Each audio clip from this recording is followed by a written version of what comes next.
Genesis 1. In the beginning, when God created the heavens and the earth was formless and void, and darkness covered the face of the deep, while the wind from God swept over the face of the waters.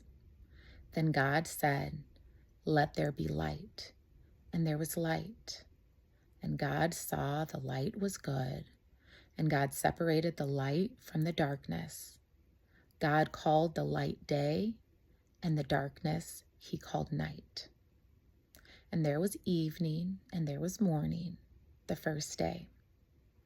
And God said, "Let there be a dome in the midst of the waters, and let it separate the waters from waters." So God made the dome and separated the waters that were under the dome from the waters that were above the dome. And it was so. God called the dome sky, and there was evening, and there was morning, the second day. And God said, "Let the waters under the sky be gathered together into one place, and let the dry land appear." And it was so. God called the dry land earth, and the waters that were gathered together he called seas.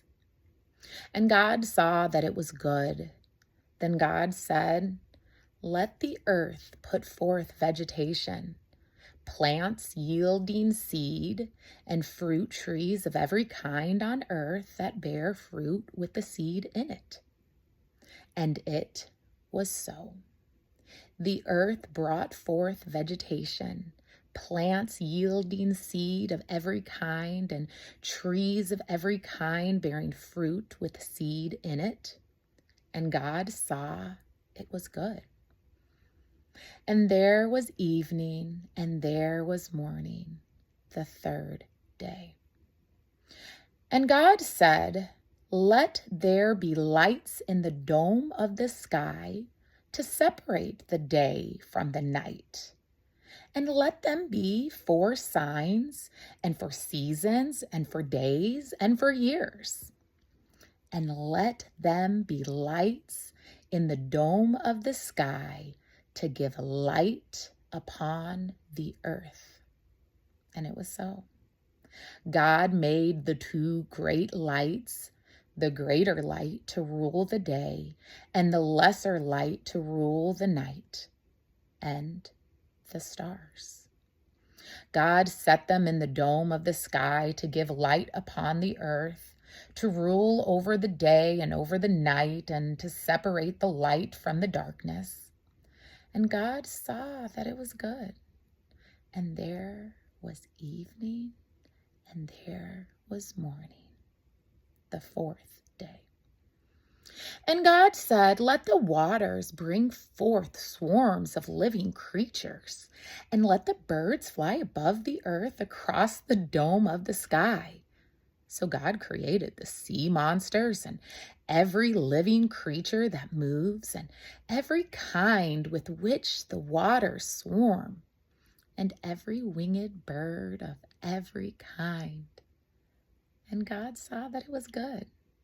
God blessed them, saying, "Be fruitful and multiply, and fill the waters and the sea, and let the birds multiply on the earth." And there was evening, and there was morning, the fifth day. And God said, "Let the earth bring forth living creatures of every kind, cattle and creeping things and wild animals of every kind." And it was so. God made the wild animals of earth of every kind, and the cattle of every kind, and everything that creeps upon the ground, and every kind. And God saw that it was good.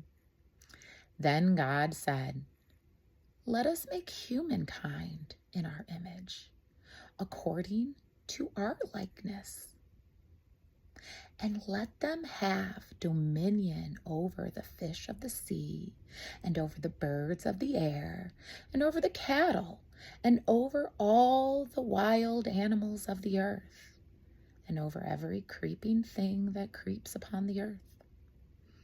So God created humankind in his image. In the image of God, he created them. God blessed them, and God said to them, "Be fruitful and multiply, and fill the earth and subdue it, and have dominion over the fish of the sea, and over the birds of the air, and over every living thing that moves upon the earth." God said, "See, I have given you every plant yielding seed that is upon the face of the earth, and every tree with seed in its fruit. You shall have them for food.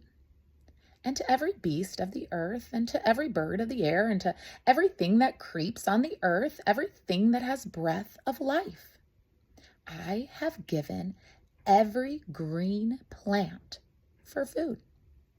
And it was so. God saw everything that he had made, and indeed, it was very good. And there was evening, and there was morning, the sixth day.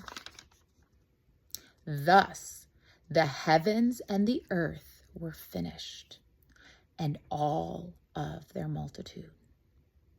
And on that seventh day, God finished the work that he had done, and he rested on the seventh day from all the work that he had done.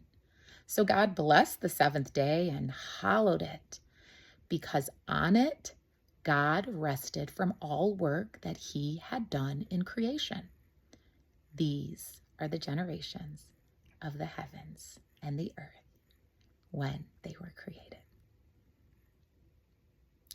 In the day that the Lord God had made the earth and the heavens, when no plant of the field was yet in the earth, and no herb of the field had yet sprung up, for the Lord God had not caused it to rain upon the earth, and there was no one to till the ground, but a stream would rise from the earth and water the whole face of the ground. Then the Lord God formed a man from the dust of the ground, and he breathed into his nostrils the breath of life, and the man became a living being. And the Lord God planted a garden in Eden in the east, and there he put the man whom he had formed. Out of the ground the Lord God made to grow every tree that is pleasant to sight and is good for food.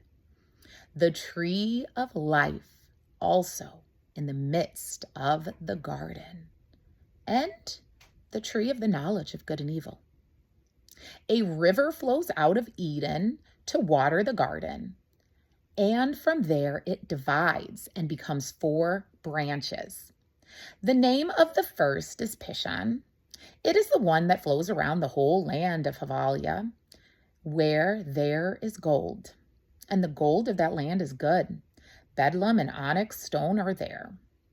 The name of the second river is Gihon. It is the one that flows around the whole land of Cush.